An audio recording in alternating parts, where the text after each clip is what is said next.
My children were forced by my parents into the basement to make room for my brother's kids, and what I did that night left them trembling in fear. I'm Emiya, and I need to tell you this story because I think it might help someone else who's going through what I went through. I'm 35, a pediatric nurse, and until 2 years ago, I thought I had my life figured out. Then my marriage fell apart, and suddenly I found myself packing up my 10-year-old twins, Lily and Owen, trying to figure out where we'd go next. My parents offered their house without hesitation. "Come stay with us," Mom said over the phone, her voice warm with concern. "You and the kids can have the upstairs bedrooms. It'll be perfect while you get back on your feet." At the time, it felt like a blessing. Dad even helped me move our furniture, and they seemed genuinely excited to have their grandchildren around every day. The first few months were actually wonderful. The kids adapted well to their new school, and I loved coming home from 12-hour shifts to find them doing homework at the kitchen table while Mom made dinner. It felt like family in the best possible way. But I should have paid more attention to the small comments, the little signs that should have warned me what was coming. "You know, honey," Mom would say while folding laundry, "maybe you should consider dating again. You're not getting any younger, and the kids need a father figure." Or Dad would mention how my younger brother Ryan was really making something of himself at his marketing job, always with this tone that suggested I wasn't quite measuring up. Ryan had always been the golden child. 3 years younger than me, he'd coasted through college while I worked 2 jobs to pay for nursing school. When he graduated, our parents helped him with the down payment on his first apartment. When I graduated, they gave me a card with $50 in it, but I'd made peace with that years ago, or so I thought. The twins seemed happy enough. They loved having their grandparents around, and I was grateful for the help. I was working overtime whenever possible, squirreling away money in a savings account. The plan was to stay maybe 6 months, just long enough to build up a solid financial cushion and find the right place for us. What I didn't realize was that my parents had gotten comfortable with the arrangement too. Very comfortable. "There's no rush," Mom would say whenever I mentioned looking at apartments. "Why pay rent when you're helping us out here? And the kids love it." It was true that they seemed to love it. Owen had found a group of friends in the neighborhood who played basketball at the community center, and Lily had joined the school choir. For the first time since the divorce, they seemed settled. I started keeping a notebook where I tracked our expenses and savings goals, writing down every detail of our progress toward independence. It became a small ritual, updating those numbers each week, proof that we were building something solid. The kids would sometimes peek over my shoulder and ask about the calculations, and I'd explain how we were saving for our own place, our own fresh start. What I couldn't have predicted was how dramatically everything would change when Ryan called with his big news. I remember exactly where I was standing in the kitchen when he made the announcement that would shift the entire balance of our family. But I'm getting ahead of myself. The call came on a Tuesday evening in March. I was helping Owen with his math homework when the phone rang, and Mom practically flew across the kitchen to answer it. Her face lit up in a way I hadn't seen in months. "Ryan, oh, sweetheart!" The excitement in her voice was unmistakable. "Slow down. Tell me again." She grabbed Dad's arm, pulling him closer to the phone. "A baby? Oh my goodness, when?" I watched my parents transform before my eyes. Dad started pacing, grinning like he'd won the lottery. Mom was crying happy tears, asking a million questions about due dates and doctor appointments. Lily and Owen looked up from their homework, curious about all the commotion. "Your Uncle Ryan and Aunt Katie are having a baby," I explained, and they seemed pleased enough. They liked their uncle, though they didn't see him very often since he lived across town with his wife of 2 years. What I didn't anticipate was how completely this pregnancy would consume my parents' world. Within a week, Mom had purchased 3 pregnancy books and started calling Katie daily to check on morning sickness symptoms. Dad began researching baby gear with the intensity he'd once reserved for buying cars. Every conversation somehow circled back to the coming grandchild. "This is different," Mom confided to me one evening while we were cleaning up dinner. "Don't get me wrong, I love Lily and Owen dearly, but I was working full-time when they were babies. I barely got to enjoy their early years the way I should have. This time, I'll be retired. I can really be present." I felt a strange twist in my stomach at her words. She'd been present for my kids in her way, but I understood what she meant. This would be her first grandchild where she could be the doting grandmother without the complications of her own career demands. The changes started small. The weekly dinner outings, with the twins, became less frequent because Katie needed Mom to drive her to doctor appointments. The Saturday morning pancake tradition got skipped when Dad started assembling a crib he'd bought months before the baby would even need it. "Grandma's just excited," I told the kids when they asked why she seemed so distracted lately. But privately, I was starting to feel like we were becoming background players in our own living situation. By the time baby Marcus was born in October, the house had already been transformed. The dining room that the twins had used for art projects and homework became a nursery, complete with a changing station, rocking chair, and more baby supplies than any one child could possibly need. The good dishes got moved to the basement to make room for bottles, formula, and an elaborate sterilizing system. I'll never forget holding Marcus for the first time. This tiny, perfect person with Ryan's dark hair and Katie's nose. He was beautiful, and I loved him immediately. But watching my parents with him was like watching people I'd never met before. They were completely, utterly enchanted. "Look at those fingers," Dad whispered, letting Marcus grip his thumb. "He's going to be so smart, I can tell already." Mom couldn't put him down. She'd cancel plans with friends just to babysit when Ryan and Katie wanted a date night. She learned about sleep schedules and feeding routines with the dedication of someone taking final exams. The twins were sweet about their new cousin. but I could see them processing the shift in attention. Owen asked me one night why Grandma and Grandpa seemed to love Marcus more than them. They don't love him more, I assured him, though I wasn't entirely certain myself. They're just excited because he's a baby. Remember how excited we all were when you and Lily were born? But even as I said it, I knew it wasn't quite the same thing. Christmas that year was when everything became impossible to ignore. I'd spent weeks carefully budgeting for presents, making sure the twins would have a magical morning despite everything we'd been through with the divorce. I'd bought them each a bike, some art supplies, and books from their wish lists. But when Christmas morning arrived, the disparity was stunning. Marcus, who was barely 2 months old and couldn't even focus his eyes properly yet, had presents piled around him like he was royalty, a high-end stroller that cost more than I made in a week, designer clothes he'd outgrow in a month, toys meant for children years older than him. Lily and Owen each got one small gift from their grandparents, a $20 gift card to a bookstore. Books are important, Mom said cheerfully when she saw my expression. We want to encourage their reading. Meanwhile, she was unwrapping Marcus's 16th present, an electronic baby monitor system with video capabilities and smartphone integration. The twins handled it with more grace than I did. They thanked their grandparents, politely, and seemed genuinely excited about picking out new books, but I watched Owen's face when Dad spent 20 minutes setting up Marcus's bouncy seat, cooing over how the music feature would help with brain development. Mom, Lily whispered to me later while everyone was fussing over Marcus's first Christmas photos, why did Marcus get so many presents when he can't even play with them yet? I didn't have a good answer for her. Mom began suggesting that maybe I should do something different with my hair, that I looked tired all the time and should consider makeup. She'd never criticized my appearance before, but suddenly everything about me seemed to invite improvement suggestions. You know, if you dressed up a little more, you might meet someone, she'd say while we were folding laundry. Katie always looked so put together. Maybe you could ask her for advice. Dad started questioning my parenting decisions more openly. When I said no to buying Owen expensive basketball shoes, Dad would mutter about how kids needed to feel confident, how the right equipment mattered. When I enforced bedtime rules, he'd suggest I was being too strict, that childhood should be fun. But the most painful part was watching how they interacted with the twins versus Marcus. With my kids, they were loving but practical grandparents. They'd help with homework, drive to soccer practice, attend school plays. But with Marcus, they were absolutely besotted. Every sound he made was brilliant. Every facial expression was remarkable. He smiled! Mom would shriek, calling everyone to witness Marcus's gas-induced facial movements. Did you see? He's so advanced for his age. I started taking the twins out more on weekends. Just the three of us. We'd go to the movies or the children's museum, anywhere that felt like our own space. I'd watch other families and wonder if this was normal. This feeling of being constantly evaluated and found lacking in my own supposed home. I like it when it's just us, Owen told me one Saturday after we'd spent the afternoon at the park. We were sitting on a bench sharing ice cream and he seemed more relaxed than he'd been in weeks. Me too, buddy, I said, ruffling his hair. Why do you like it? Because you're not sad when it's just us. That hit me harder than I expected. I hadn't realized how transparent my frustration had become, how much the kids were picking up on the tension I thought I was hiding. We had enough now for a security deposit and first month's rent on a decent apartment. The original plan had been to stay until spring to build up an even more substantial cushion, but I was starting to wonder if the emotional cost was worth the financial benefit. The announcement came in February, almost 2 years after we'd moved in with my parents. I was getting ready for work when Ryan called, and I could hear the stress in his voice immediately. Hey sis, is Mom there? He sounded frazzled, which was unusual for my typically composed brother.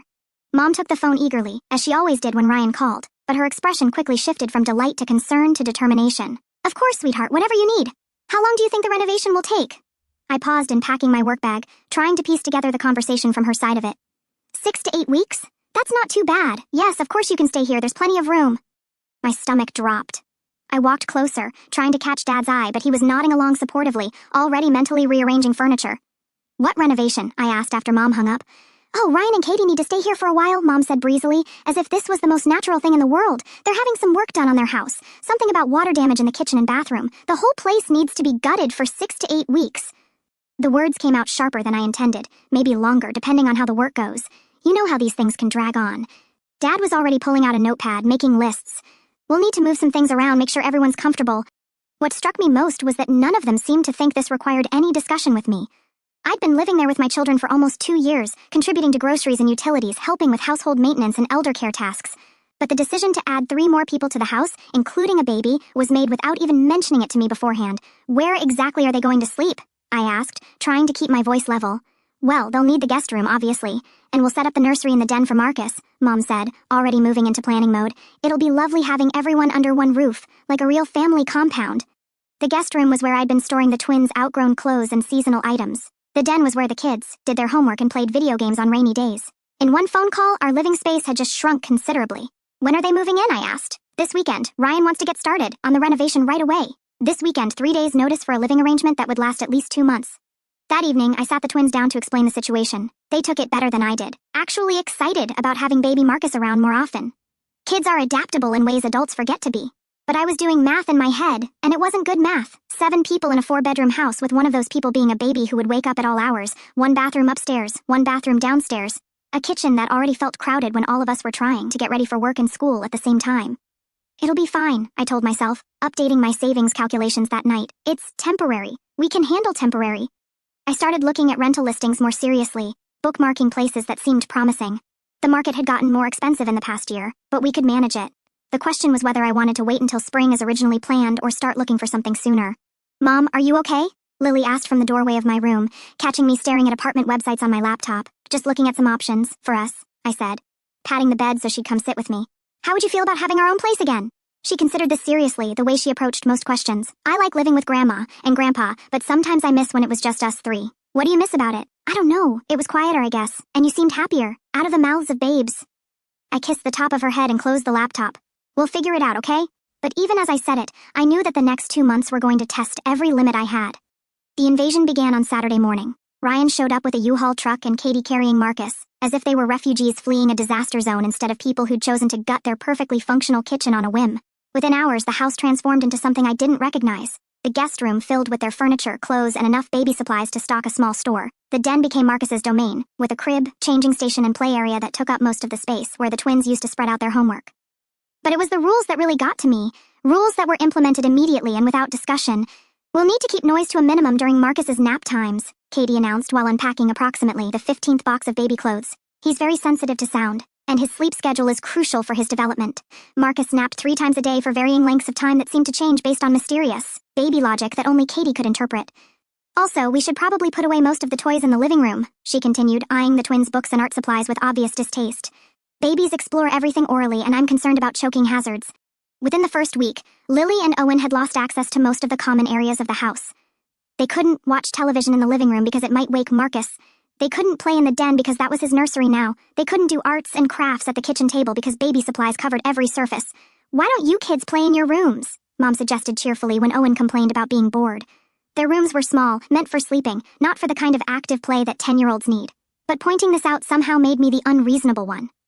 The television situation was particularly galling. The twins had always been allowed to watch their shows after homework was finished, but now even that simple pleasure became complicated. Could you turn that down? Katie would call from upstairs. Even when the volume was barely audible. Marcus is trying to sleep. Or Ryan would wander into the living room and change the channel without asking, claiming he wanted to catch the news, leaving Lily and Owen staring at him in confusion. Can we finish our show? Lily asked politely one evening. This is important, Ryan replied, not even looking at her. You can watch cartoons anytime. I watched my children's faces, saw them learning that their wants and needs were less important than any adult's passing whim, that their comfort in what had been their home for 2 years was now secondary to a baby's sleep schedule and their uncle's television preferences. The breaking point came when Mom announced that we'd need to reorganize the twins' belongings because Marcus was getting more mobile and might get into things. More mobile, I asked? He's 6 months old, he can barely sit up. Katie says he's very advanced for his age, Mom replied. We need to be proactive about safety. So, the twins' art supplies got moved to high shelves they couldn't reach without help. Their books were relocated to their bedrooms to make space for more baby gates and safety equipment. Their drawings came down from the refrigerator to make room for Marcus's feeding schedule and doctor appointment reminders.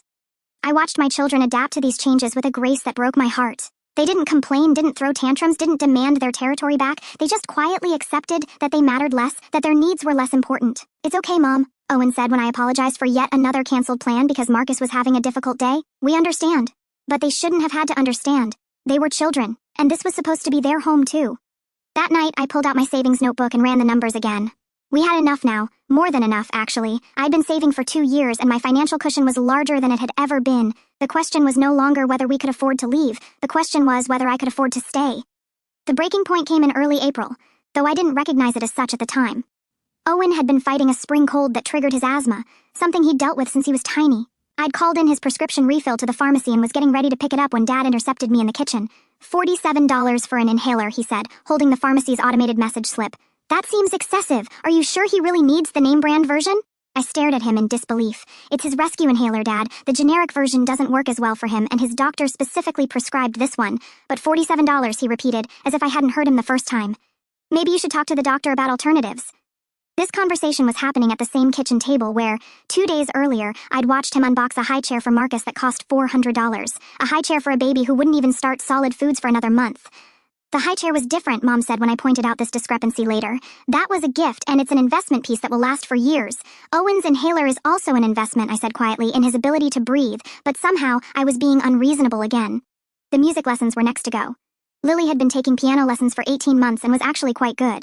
Her teacher, Mrs. Patterson, came to the house every Tuesday afternoon at 4 o'clock, and Lily always spent the whole day looking forward to it. "I'm sorry," Mom told Mrs. Patterson at the door one Tuesday, "but we're going to have to cancel lessons for a while. The piano playing disrupts the baby's afternoon nap." Lily's face crumpled. She'd been practicing a piece for the spring recital, something she'd been excited about for weeks. "Maybe we could schedule the lessons for a different time," I suggested. "Mrs. Patterson's schedule is full at other times," Mom said dismissively. "And honestly, piano lessons are a luxury. Lily can always pick it up again later. Later, always later. Everything that mattered to my children could wait, but Marcus's schedule was sacred and unchangeable." The final straw was the refrigerator. The twins had been putting their school artwork on the fridge since they were old enough to hold crayons. It was a tradition, a way of celebrating their creativity and achievements. But when I came home from a particularly brutal shift at the hospital, I found the refrigerator completely rearranged. All of Lily and Owen's drawings, honor roll certificates, and school photos had been taken down and organized into a folder that Katie had helpfully placed on top of the refrigerator, where no one would see them. The entire front of the fridge was now covered with Marcus's feeding schedule, his growth chart, his vaccination records, and approximately 15 photos of him doing typical baby things like lying on blankets and drooling. "It looks so much cleaner this way," Katie said when she saw me staring at the bare spots where my children's achievements used to hang, "and it's more functional for tracking Marcus's needs." I took the folder down from the top of the refrigerator and looked through it. 2 years' worth of my children's pride and joy reduced to clutter to be hidden away. "Where should I put these?" I asked, holding up a drawing Lily had made of our family. "Maybe in their bedrooms," Katie suggested. "Or you could start a scrapbook." That night, while everyone else was sleeping, I sat at the kitchen table with my laptop and started seriously looking at rental properties. Not just browsing anymore, but actually calculating utilities and measuring furniture in my head, imagining how we'd arrange our things in different spaces. I found a duplex about 15 minutes from the kids' school with a small backyard and 2 bedrooms upstairs. The rent was manageable, and the landlord seemed reasonable when I called to ask about the application process. "When would you be looking to move in?" he asked. I looked around the kitchen, at the refrigerator covered with someone else's priorities, at the high chair that cost more than my child's medicine, at the evidence of how thoroughly we'd been erased from what was supposed to be our temporary home. "How soon is too soon?" I asked. "I could have it ready by the 1st of May if you can pass the credit check and provide references." May 1st was 3 weeks away. "I'll get back to you tomorrow," I said, my heart already pounding with a mixture of terror and excitement. For the first time in months, I was remembering what it felt like to make decisions about my own life. I didn't tell anyone about my phone call with the landlord. Instead, I did what I always did when I needed to think clearly. I went to work and talked to Angela. Angela was my closest colleague at the hospital, a woman in her 40s who'd raised 3 kids, mostly on her own, and had a way of cutting through emotional confusion with surgical precision. We'd worked together for 5 years, and she knew enough about my family situation to ask the right questions. "So, let me get this straight," she said during our lunch break after I told her about the refrigerator incident. "Your parents invited you to live with them temporarily, but now they've essentially handed your living space over to your brother and his family, and you're expected to just accept it." "It's more complicated than that," I started to say, but she held up a hand. "Is it, though? You pay rent there, right?" "I contribute to expenses, yes." "You help with household work, cooking, taking care of your parents when they need it?" "Of course." "And your kids have been model house guests for 2 years, helping with chores, being respectful, not causing problems?" I nodded, seeing where this was going. "So, you're a tenant and a caregiver and a daughter, but somehow you have no voice in household decisions that directly affect your children's well-being and happiness." When she put it like that, it sounded even worse than I'd realized. "What would you do?" I asked her. "I'd get the hell out of there," she said without hesitation. "Life's too short to teach your kids that they don't matter." That afternoon, I called the landlord back and filled out the rental application. I had excellent credit, a solid employment history, and strong references. By the end of the week, I'd signed the lease and put down the security deposit. The duplex was perfect for us. Hardwood floors throughout, big windows that let in lots of light, a kitchen where we could eat breakfast together without navigating around baby equipment. The bedrooms were small but cozy, and there was a basement where the kids could play on rainy days without worrying about waking anyone up. I scheduled the utilities to be connected, researched internet providers, and even bought a small refrigerator magnet in the shape of a star, imagining Lily's artwork displayed prominently in our new kitchen. The hardest part was keeping it secret. Every day I watched my children adapt to new restrictions, saw them become quieter and more careful, watched them learn to take up less space in the world, and every day I reminded myself that in just a few weeks they'd have their voices back. "Are you okay, Mom?" Owen asked one evening when he caught me staring out the window with what must have been a strange expression on my face. "I'm planning something," I told him honestly, "something good for us." "What kind of something?"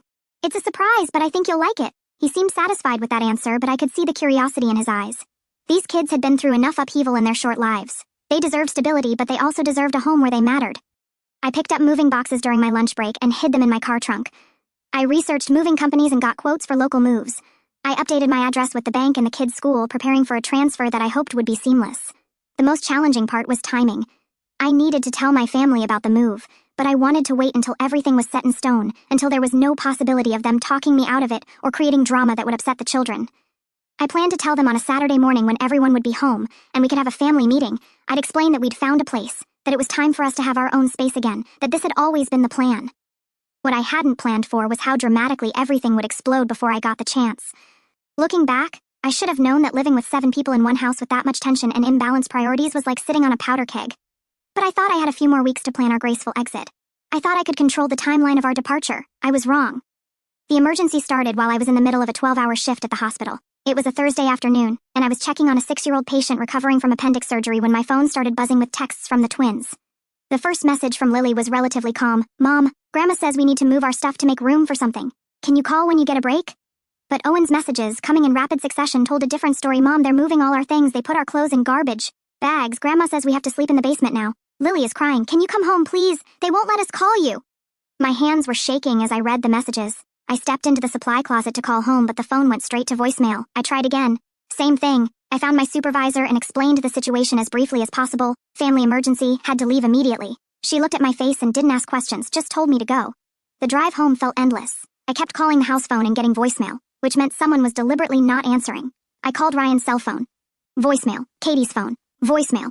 Finally, Lily answered her own phone, speaking in a whisper. "Mom, they moved us to the basement," she said, and I could hear that she'd been crying. "They said Marcus needs our rooms because the nursery upstairs is too small, and babies need more space than big kids do. Where is everyone else?" I asked, taking the corner onto our street faster than I should have. "Downstairs, helping move stuff." "Mom, the basement is really humid, and it smells weird, and there are bugs." I pulled into the driveway and saw exactly what I'd feared. Ryan's truck was parked outside, and through the living room window I could see him carrying the twins' dresser toward the stairs, moving their furniture to the basement without consulting me, without even waiting for me to get home from work. I walked into my parents' house and found organized chaos. Mom was directing the operation like a general, telling people where to put furniture and which clothes could stay upstairs versus which ones needed to be stored in the basement. Dad was carrying the twins' bookshelf, looking uncomfortable but going along with the plan. Katie was standing in what used to be Lily's room, measuring windows for new curtains while Marcus napped in his travel crib. "What the hell is going on here?" I asked, my voice louder than I'd intended. "Oh, you're home early," Mom said, as if this was all perfectly normal. "We decided to do some reorganizing while the kids were at school. Marcus really needs more space, and the basement will be perfect for Lily and Owen. It's like having their own apartment down there." I walked downstairs to see what they'd done to my children's living space. The basement was damp, poorly lit, and smelled like mildew, despite Dad's attempts to run a dehumidifier. They'd shoved the twins' beds into one corner, creating a cramped sleeping area that looked more like a storage room than bedrooms. "This is unacceptable," I said, coming back upstairs. "You can't just move children into a basement without discussing it with their parent." "It's temporary," Ryan said, not meeting my eyes, "just until we finish the renovation on our house." "Your renovation was supposed to take 6 weeks. It's been 3 months." "These things take time," Katie said, bouncing Marcus, who'd woken up from his nap. "And honestly, the kids are getting older. They need to learn to be more flexible." More flexible, that's what they called it when my 10-year-old children were expected to give up their bedrooms, their living space, their dignity, so that a baby could have more room to crawl around. "Pack your things," I told Lily and Owen, who were standing at the bottom of the basement stairs, looking lost and overwhelmed. "We're leaving tonight. Leaving." Mom looked genuinely shocked. "What do you mean, leaving?" "I mean, we're moving out. Tonight. This arrangement isn't working anymore." "Don't be ridiculous," Dad said. "Where would you go? You can't just pack up and leave with no plan." That's when I realized they truly believed I was helpless, that I had no options beyond accepting whatever they decided was best for our living situation. They'd gotten so comfortable treating me like a dependent teenager that they'd forgotten I was a 35-year-old professional with my own resources. "I have a plan," I said calmly. "I've had a plan for weeks." The room went quiet. Even Marcus stopped fussing.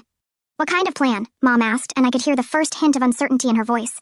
"The kind where my children have their own bedrooms and don't have to live in a basement like refugees in their own family." "You're overreacting," Ryan said, but he didn't sound as confident as usual. "It's just a temporary arrangement. Nothing about this has been temporary. Your 6-week renovation has turned into 3 months, and now you're taking over the entire upstairs of the house. Meanwhile, my kids lose their living space, their activities, their sense of home, and I'm supposed to just accept it because Marcus needs room to grow." I looked at each of them in turn. "Did any of you ask the twins how they felt about moving to the basement? Did anyone consider that maybe 10-year-olds deserve basic dignity and comfort? They're resilient," Katie said. "Kids adapt. Kids shouldn't have to adapt to being treated like second-class citizens in their own home." I walked over to where Lily and Owen were standing, still looking confused by the sudden chaos. Go upstairs and pack everything important to you, I told them. Clothes, books, anything you don't want to leave behind. We're staying somewhere else tonight. Where? Lily asked. I'll figure it out. But not here. As the twins headed upstairs, the family meeting I'd been planning for weeks happened anyway, just not on my terms. You can't be serious about this, Mom said. Over a bedroom arrangement? We're family. Family doesn't move children into basements without consulting their mother, I replied. Family doesn't cancel a child's music lessons because a baby needs quiet.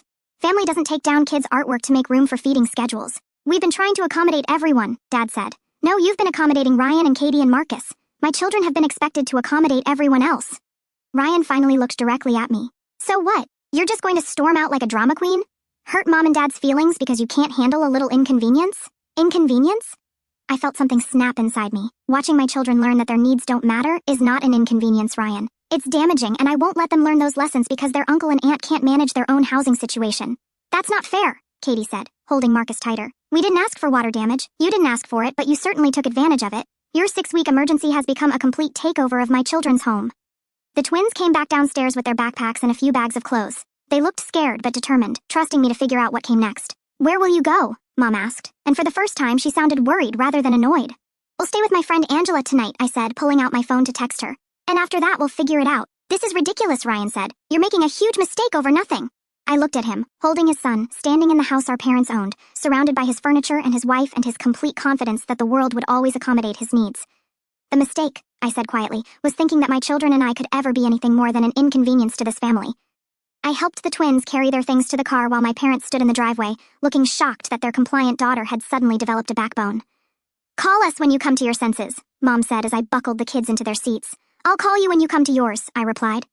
As we drove away, Owen asked, Are we really not going back? Not to live there, I said, meeting his eyes in the rearview mirror. Is that okay with you?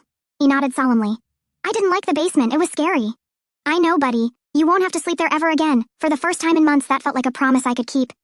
Angela opened her front door before I even had a chance to knock, having received my desperate text during the drive over. She took one look at our bags and the twins' subdued faces and ushered us inside without questions.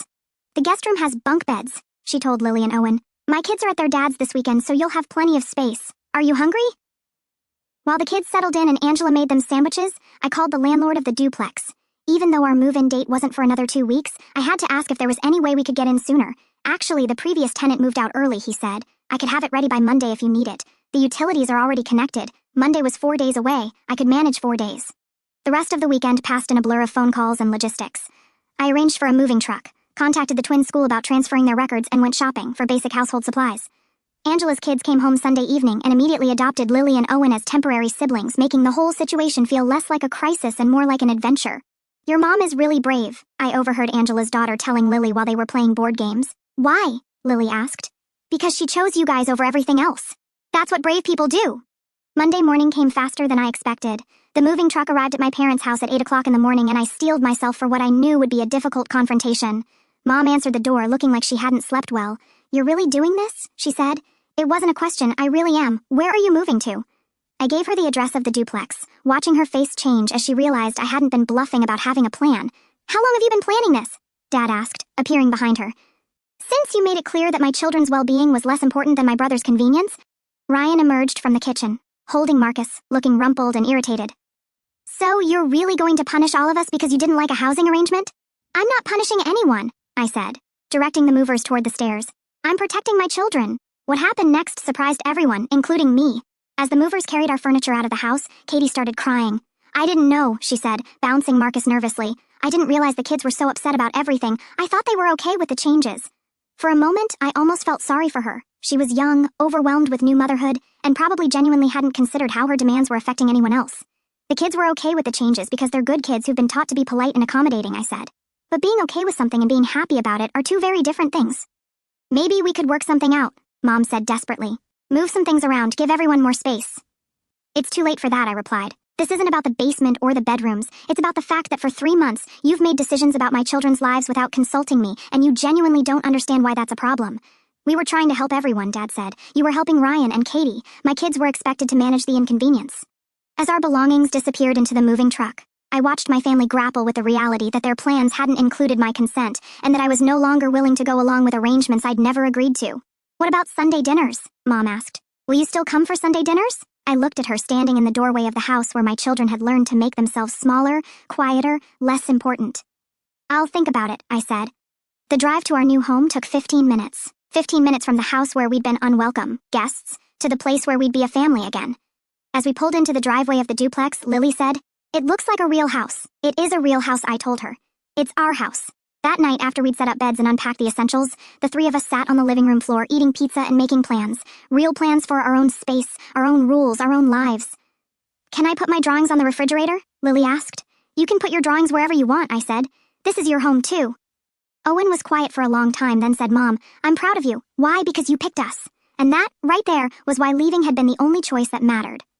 6 months after we moved out, my life looked completely different. And so did I. The twins had settled into their new school beautifully, making friends, and joining activities that no longer had to be scheduled around someone else's nap time. Lily was taking piano lessons again, and Owen had joined the school's basketball team. More surprisingly, I'd been promoted to charge nurse on my unit at the hospital. The confidence I'd found in finally standing up for my children seemed to translate into other areas of my life.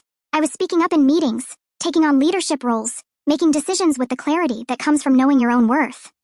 We bought a house, not renting anymore, but actually owning a small 3-bedroom home with a fenced backyard where the kids could play without worrying about noise levels. The mortgage payment was manageable, and for the first time in years, I felt like we were building something permanent and secure. The twins were thriving in ways I hadn't expected. They were louder, more confident, more willing to take up space in the world. It was as if removing them from an environment where they'd learned to minimize themselves had allowed their personalities to bloom again. Meanwhile, my parents' calls had become increasingly desperate. It started about 2 months after we moved out when Mom called to tell me that Ryan and Katie's renovation was taking longer than expected, and they'd probably need to stay at the house indefinitely. "How is that my problem?" I asked, genuinely curious about her reasoning. "It's not your problem," she said quickly. "I just thought you'd want to know. Family news." But the calls kept coming. Dad telling me that Ryan was stressed about the renovation costs, Mom mentioning that Katie was having trouble adjusting to life with the baby and could use more help, subtle hints that maybe I could come by more often, help out with things the way I used to. I visited exactly once, for my father's birthday in September. The house felt smaller and more chaotic than I remembered. Ryan looked exhausted, Katie seemed overwhelmed, and my parents appeared to have aged 5 years and 6 months. "The twins look great," Mom said, watching Lily and Owen play in the backyard with their usual energy and enthusiasm. "They seem so confident." "They are confident," I said. "Kids do better when they feel secure and valued." "We always valued them," Dad protested. "Did you?" I asked. "Because I remember Marcus getting a $400 high chair while you questioned whether Owen really needed his asthma medication." The visit was awkward but civil. Ryan barely spoke to me. Katie was polite but distant, and my parents seemed to be walking on eggshells. But what struck me most was how easily the twins readjusted to being quieter and more careful when they were there, as if some part of them still remembered that this house required them to be smaller versions of themselves. "Can we go home now?" Lily asked after about 2 hours. "This used to be your home too," Mom said sadly. "No," Lily replied with 10-year-old honesty. "This was just where we lived for a while." The really interesting development started in October. Angela heard it through the hospital grapevine first, then it became general knowledge around town. Ryan and Katie were getting divorced. Apparently, the stress of living with his parents combined with financial pressure from the renovation and Ryan's general inability to handle adult responsibilities without someone else managing the details had destroyed their marriage. Katie had filed for divorce and moved back in with her own parents, taking Marcus with her. "He's devastated," Mom told me during one of her increasingly frequent phone calls. "He really thought they could work things out." "I'm sorry to hear that," I said, and I meant it. Divorce is hard, especially when children are involved. "The thing is," Mom continued, "he's having trouble managing everything on his own. The house renovation, his work schedule, the custody arrangements with Marcus. He could really use some help." There it was, the real reason for the call. "What kind of help?" I asked. "Well, you always were so good at organizing things, handling logistics. Maybe you could help him figure out his finances or drive him to some of his meetings with the lawyers and contractors." I was quiet for so long that she said my name twice to make sure I was still there. "Mom," I said finally, "do you remember what happened 6 months ago?" "That was different," she said quickly. "That was about living arrangements. This is about family helping family." "Family helping family," I repeated. "Like when my family helped me by moving my children into a basement? That kind of help? You're never going to forgive us for that, are you?" "I've already forgiven you," I said. "But forgiveness doesn't mean I'm going to repeat the same patterns that hurt my children before." The truth was, watching Ryan struggle with the consequences of his choices didn't give me the satisfaction I might have expected, but it did give me clarity about why I'd been right to leave when I did. The final confrontation came in November, almost exactly a year after Marcus was born and 7 months after we'd moved out. Dad called me at work, something he'd never done before, and I knew immediately that something had gone very wrong. "You need to come home," he said without preamble. "We need to have a family meeting." "I am home," I said. "I live in my own house now, remember? You know what I mean. Your mother is having a breakdown, Ryan is falling apart, and we need your help to fix this family." "What exactly do you think I can fix?" "Everything," he said, and the desperation in his voice was unmistakable. Ever since you left, everything has been falling apart. Your mother cries every day. Ryan can't handle his responsibilities. We're all miserable." That evening, against my better judgment, I drove to my parents' house for what they'd called an emergency family meeting. Ryan was there, looking haggard and defeated in a way I'd never seen before. Mom's eyes were red from crying, and Dad seemed to have aged another 5 years since September. "Thank you for coming," Mom said, as if I'd done them an enormous favor by showing up to my own family crisis. "What's this about?" I asked, settling into the chair that used to be mine at the kitchen table. "It's about us needing you," Dad said bluntly. "This family doesn't work without you." I looked around the table at 3 adults who seemed to be waiting for me to solve problems I hadn't created. "Explain what you mean by that." Ryan finally spoke up. "I can't do this alone," he said. "The divorce, the custody schedule with Marcus, managing the house renovation, keeping up with work. I'm drowning and I need help." "What kind of help?"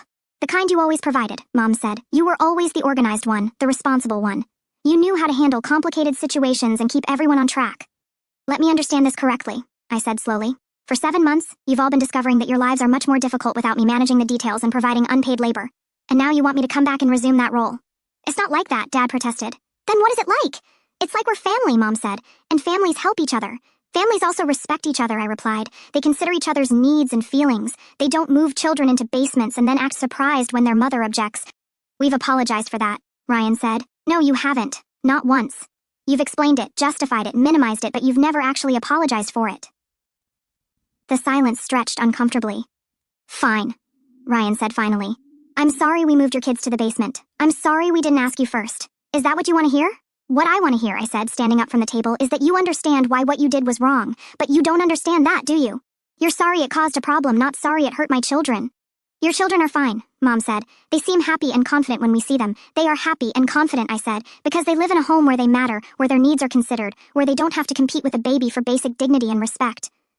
I walked to the window and looked out at the backyard where Lily and Owen used to play before it became too risky to make noise that might wake Marcus. "Do you want to know what I've learned this year?" I asked, turning back to face them. "I've learned that I don't need this family nearly as much as this family needs me. I've learned that my children and I can build a perfectly happy life without constantly accommodating other people's poor choices and expecting nothing in return." "That's not fair," Katie would have said if she'd been there. But she wasn't there because she'd moved on with her life the moment Ryan stopped being useful to her. "What's not fair," I said, "is that for 35 years I've been the family member who sacrifices, accommodates, and manages everyone else's problems while my own needs get dismissed as inconvenient. What's not fair is that my children learn to see themselves as less important than their cousin because the adults in their lives taught them that lesson every single day." "So you'll never help us again?" Dad asked. "No matter what happens?" "I'll help you the way family members help each other," I said, "with mutual respect, clear boundaries, and genuine consideration for everyone involved, but I will never again sacrifice my children's well-being for your convenience. And if we can't accept those terms," Mom asked, "then I guess you'll figure out how to solve your own problems the way I figured out how to solve mine." I drove home to find the twins doing homework at our kitchen table, their artwork covering the refrigerator, their voices filling our house with the sound of children who knew they belonged exactly where they were. That was the last family meeting I attended. Over the following months, I heard through relatives that Ryan eventually moved back into his partially renovated house, learned to manage his own custody schedule, and slowly developed the adult skills he'd never needed while everyone else handled his responsibilities. Katie remarried someone with better financial prospects, and Marcus split his time between 2 homes where he was genuinely wanted, rather than used as a weapon in family power struggles. My parents learned to cook for 2 people again, manage their own household without unpaid help, and fill their time with activities that didn't depend on their children's availability to provide emotional labor. As for me, I got promoted again, bought better furniture for our house, and started dating a kind man who thinks my independence is attractive, rather than threatening. The twins call him by his first name and seem to enjoy having another adult around who respects their space and opinions. We still see my parents occasionally, but on our terms, with clear expectations and firm boundaries. They've learned that access to their grandchildren comes with treating their grandchildren and their mother with basic respect.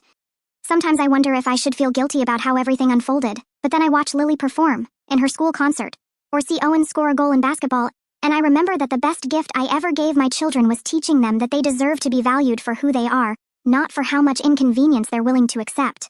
That lesson was worth everything it cost to learn it.